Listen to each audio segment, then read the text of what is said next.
Hello and welcome back to Time in the UK. I don't think I've spoken to you about something that's been in my collection for a year now, and it is the Tudor Pelagos. I just wanted to go through a couple of things with you to just to enlighten you really about how absolutely fantastic this is, and what a great quality piece and what a fantastic value proposition it is, because after all it's less expensive than a Rolex. It doesn't have a mad waiting time. You can actually get one, unlike the Rolex stainless steel 40mm sports models, which you can't get for love nor money. It's slightly bigger than 40mm as well. It's 42mm. It's a plus for a larger wrist. It does look good. The case is made from a hypoallergenic titanium, so if you've got a nickel allergy, that's no problem.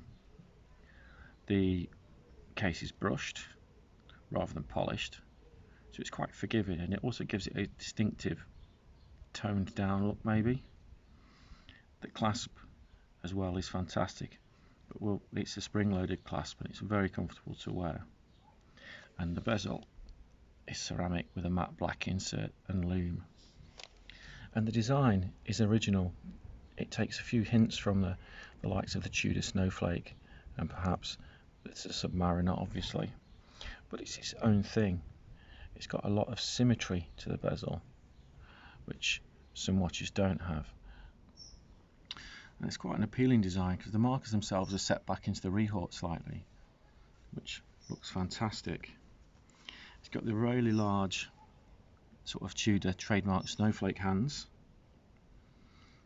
and the date window, it's got a roulette, is coloured to match the indices, and it's got a roulette function on this particular watch, so that the black is odd and the red is even.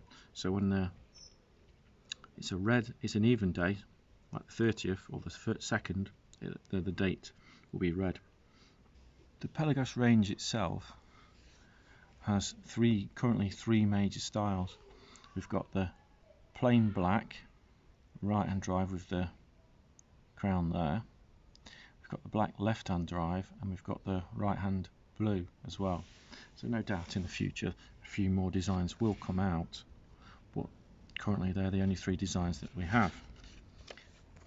The early Tudor Pelagos, when it was first released, came out with an ETA movement.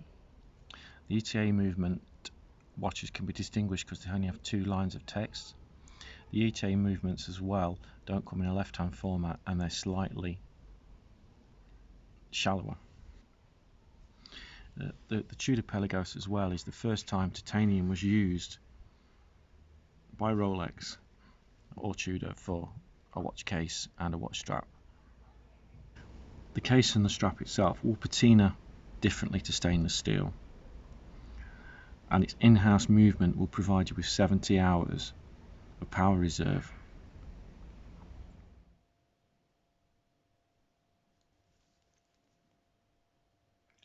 On the back of this left-hand model we have the limited edition number,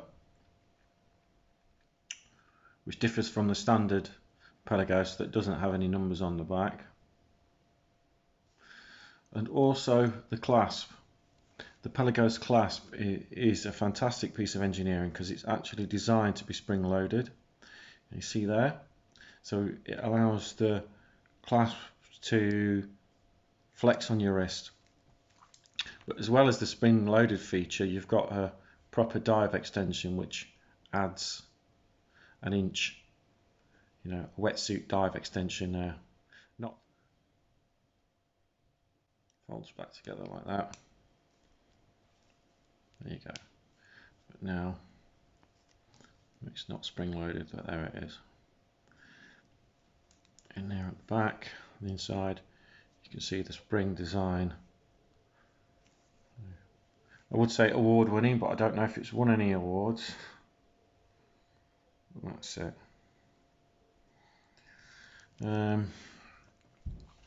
Possibly a Rolex style glide lock would have been more comfortable with an inch of adjustment on it, you know, allowing you to just move it up and down as you require.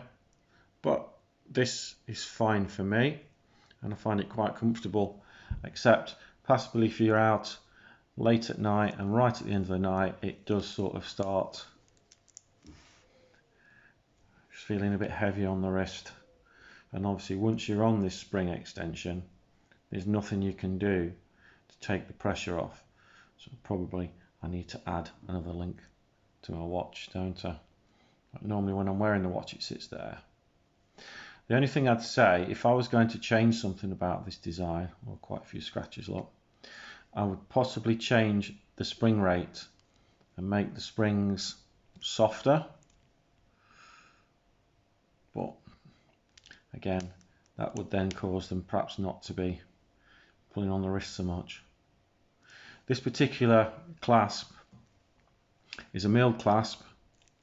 In fact, the whole clasp assembly is milled.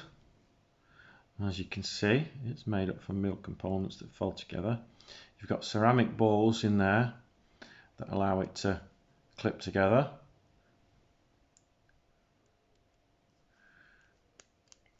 This clasp as well, it managed to start attracting a bit of scratching. Quite bizarrely, the titanium bracelet, it sort of heals itself. So if you get a scratch on there, after a while you get an oxidization layer over the top and the scratch is less apparent. But on the stainless steel, it's there for the world to see. So there's a few scratches on there. I did go over it with a bit of Cape Cod cloth just to take some of the scratches off, the micro scratches, but it probably wants buffing again. Or you know what, just wear it as it is, because at the end of the day, it's only going to scratch again, isn't it? So there you go. That's my left-hand drive Tudor Black Bay, and I've had this for a year now, and I have to say it's been great. It's a fantastic piece, and I really enjoy wearing it. I don't perhaps wear it all the time. Sometimes it might stay in the safe for a few weeks, but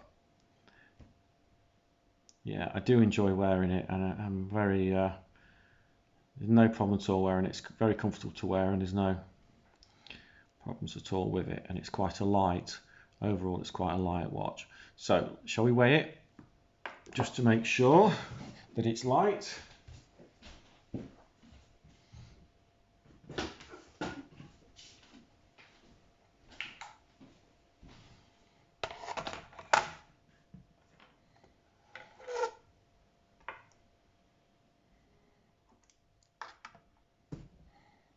$142.43 grams. That's quite light, isn't it? So thank you very much for tuning in to Time in the UK, and I hope this little bit of information I've given you about the Tudor Pelagos has helped you decide whether you want one or not. So please like, comment and subscribe for more content. Give us a thumbs up, and I'll see you again soon.